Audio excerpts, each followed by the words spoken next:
जम्मू कश्मीर में समय पर होंगे विधानसभा चुनाव, उपराज्यपाल मनोज सिन्हा ने दिया भरोसा।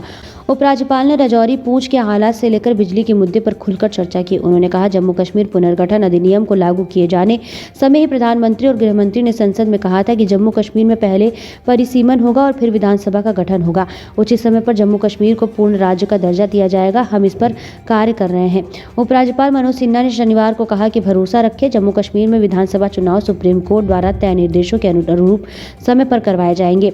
उन्होंने कहा कि सर्वोच्च न्यायालय के आदेश का अंशतः अनुपालन होगा। उपयुक्त समय आने पर जम्मू कश्मीर को राज्य का दर्जा भी दिया जाएगा। जम्मू में रियल एस्टेट समिट के बावजूद निवेश की स्थिति पर उपराज्यपाल ने कहा कि इसकी गति तेज होनी चाहिए थी।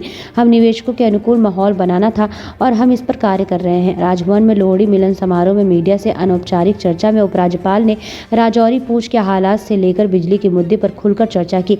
उन्होंने कहा कि जम्मू कश्मीर पुनर्गठन अधिनियम को लागू किए जाने समय ही प्रधानमंत्री और गृहमंत्री ने संसद में कहा था कि जम्मू कश्मीर में पहले परिसीमन होगा और फिर विधानसभा का गठन होगा। उचित समय पर जम्मू कश्मीर को पूर्ण राज्य का दर्जा दिया जाएगा। उपराज्यपाल ने कहा कि कुछ आतंकी घटनाओं से को छोड़ दे तो जम्मू कश्मीर में स्थिति पहले से ज्यादा शांत और सुरक्षित है। निवेश बढ़ा है, रिकॉर्ड संख्या में पर्यटक आ रहे हैं। हमने 30,000 से ज्यादा लोगों को सरकारी नौकरी दी। पुलिस में सब इंस्पेक्टर भर्ती की चयन सूची जारी हो चुकी है। मार्च तक 4,000 युवाओं को नौकरी दी जाएगी। खेल नीति के तहत भी नियुक्ति प्रक्रिया जारी है। सरकारी सेवा में कार्यरत महिलाओं के प्रसूति अवकाश को बढ़ाया गया है। उपराज्यपाल सिन्हा ने कहा कि राजौरी पूंछ में सक्रिय आतंकी बिना सिम के मोबाइल फोन इस्तेमाल करते हैं।